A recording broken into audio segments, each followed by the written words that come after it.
हमारा ईश्वर एक पवित्र ईश्वर है और वह चाहता है कि जो उसकी आराधना करते हैं वे आत्मा और सच्चाई से करें। वह चाहता है कि हम उसके निर्देशों का पालन करें और उसे प्रसन्न करने के लिए जी।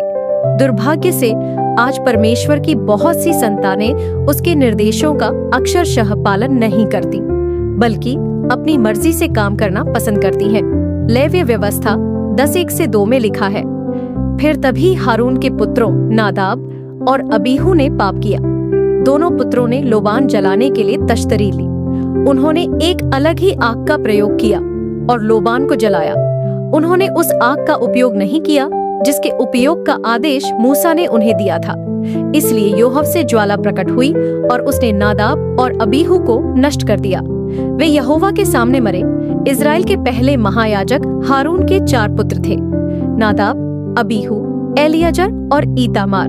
वे सभी याजक के रूप में नियुक्त किए गए थे और इस शास्त्र में 2 बड़े पुत्रों नादाब और अबीहू ने यहोवा के सामने एक विचित्र, अपवित्र या अनधिकृत आग चढ़ाने का निर्णय लिया।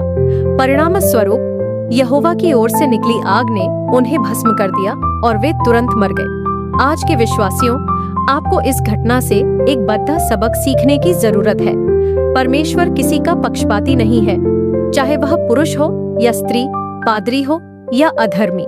ये दोनों याजक परमेश्वर की बातों या आत्मिक विषयों में नासमझ नहीं थे। उन्होंने परमेश्वर की अद्भुत राजसी और सामर्थ्य को कार्य करते देखा था। फिर भी उन्होंने परमेश्वर के निर्देश के प्रति अवज्ञा दिखाकर उसे अनदेखा करने का निर्णय लिया। जब आप परमेश्वर के वचन के विपरीत कार्य करते हैं, जब आप अपवित्रता में चलते हैं, जब आपका दृष्टिकोण या व्यवहार पापपूर्ण होता है, तो आप प्रभु को एक विचित्र आग अर्पित कर रहे होते हैं।